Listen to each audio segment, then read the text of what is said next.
Hello, this is Zach Clark, Development and Leadership Coaching, and I want to just take a few minutes and invest some time in you right here at the end of the giving year. It is officially the month of December, okay? You've had 11 months to plan and prepare and work toward this point.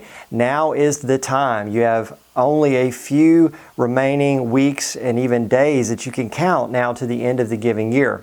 And what I want to do on this video is I want to show you hopefully very efficiently, but very much real time, what our coaches are doing in working with the leaders that we serve here at the year end. So no matter where you are in your efforts and development so far, no matter what you're thinking we should have done or wish we had done up to this point in the giving year, what I want to do is help you have a basic structure that you can use to simplify your life and focus your efforts here in the remaining weeks of December. Okay, so I am a frustrated artist. So what I'm showing you on the board back here, please do not judge me. This is why my youngest son and I have recently started drawing lessons together, because he is already accomplished and me not so much.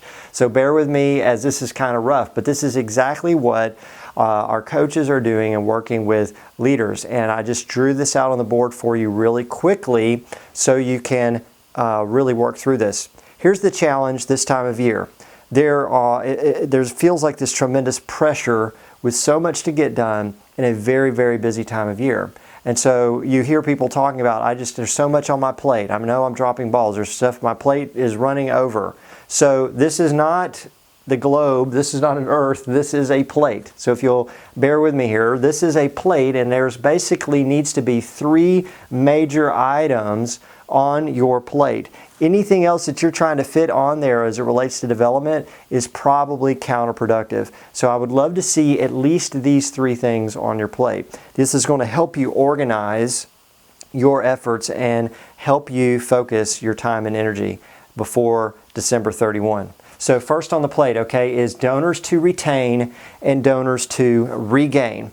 Now what I mean by that is on your plate of things, if you don't know anything else right now, you need to know exactly who gave in 2014 that is not yet given in 2015. Okay, that is a list, and you can see those people right now. Who gave in 2014, calendar year, but has not yet given in 2015 calendar year. These are the people that you want to retain. Perfection obviously is 100% of donors retained. You also want to know who are the donors that we're trying to regain. These are people that gave in 2013 or prior, but they've not given in 2014 and they've not given in 2015, which means we are losing them. They are moving out the door. So we want to focus on knowing exactly who those people are.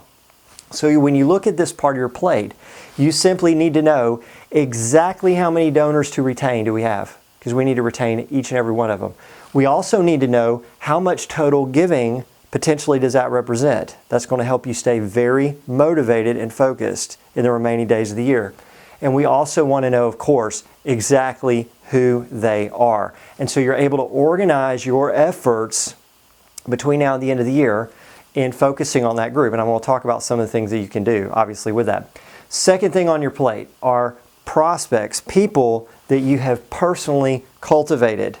People you've personally cultivated. What I mean is, if you know this person already, you've been meeting with them face to face, or maybe they attended a meeting, or they came to a small group, or they came to an event, you have some rapport with them. If you have been in the room with them, then that means you have been personally investing some time and energy in helping them understand your vision and your plan. And you need to be focused on bringing those people to conclusion, because those are people who have begun a conversation with you in some form, and you're trying to bring them to a decision point by the end of December.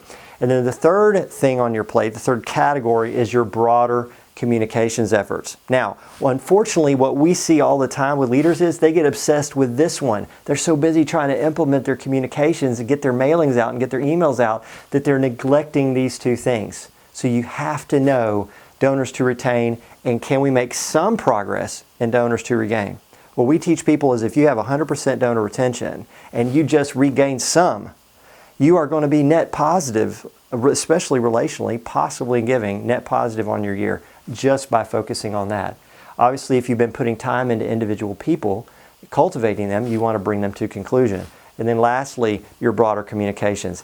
From a development perspective, you may have a lot of other things that you feel like are on your plate, but if these 3 things are not primary, you're going to be filled with a lot of regrets come the first week of January. Now, if this is a plate and these are food groups, if you will, bear with me on this idea, then there's this olive oil that's sprinkled all around the plate. And that olive oil is calls, texts, emails, and personal meetings. You've kind of got those 4 levers to be able to throw at these different groups, particularly these 2. Now, I want to shift and walk you through just a really simple communications framework when you're looking at this broader communications effort. Hopefully you've already got a plan and you're implementing it. But remember, the goal is to retain 100% and regain some and bring people that we've started to conclusion. The goal isn't just to get a bunch of communication out.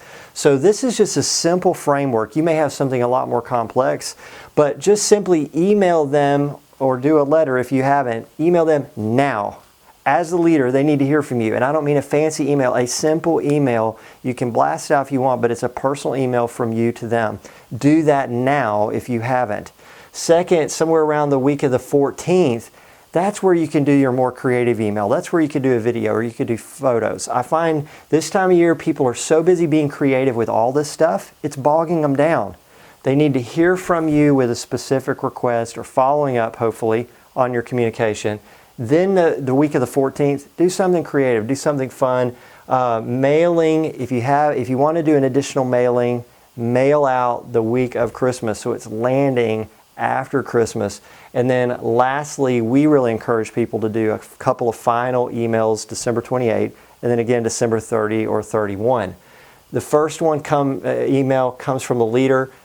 Second, more broad communication from your organization. The mailing, if you're doing additional mailing right there at Christmas time, from the leader. And then lastly, email. That can be from a staff person, a leader, a board member. But it's that final prompt where you only have 24 hours, 48 hours, 36 hours till the end of the giving year. Now, lastly, when we talk about calls, when we talk about emails, when we talk about texts, when we talk about meetings, those are the 4 levers that you can pull at this point in the year. There's basically, I want to simplify your life and help you remember, there's basically only 2 types of follow-up that you really need to be doing at this point. So you've got option A and you've got option B. Option A follow-up is the people that you're communicating with. You're calling, you're texting, you're emailing, you're meeting to say, thank you for taking the time to read and pray and think about what we sent you. Think about our request. We really appreciate you taking the time. They are getting so much communication, you have to call their attention to it and thank them for taking the time to really think and really pray about their giving to your organization this time of year. And then the second option for follow-up is an update. And this is the one that people forget. If they are someone that you're trying to retain or they're someone that you have personally established some rapport with, then being able to call them an update and say, I knew you would be excited to hear about where we are in our giving right now. You're not asking them, you're not pushing, you're not reminding, you're bringing them inside the story of what God is doing here at your organization and how that's positioning you for the future. So, I know I've thrown a lot at you rapid fire because I want to do this quickly with your time, but if you are looking for ways to simplify your time and your focus and your energy this month, this is the way to do it. And I know that this will bear fruit if you put yourself to it. You can rest come January, okay? For now, don't worry about how do I keep everything on my plate.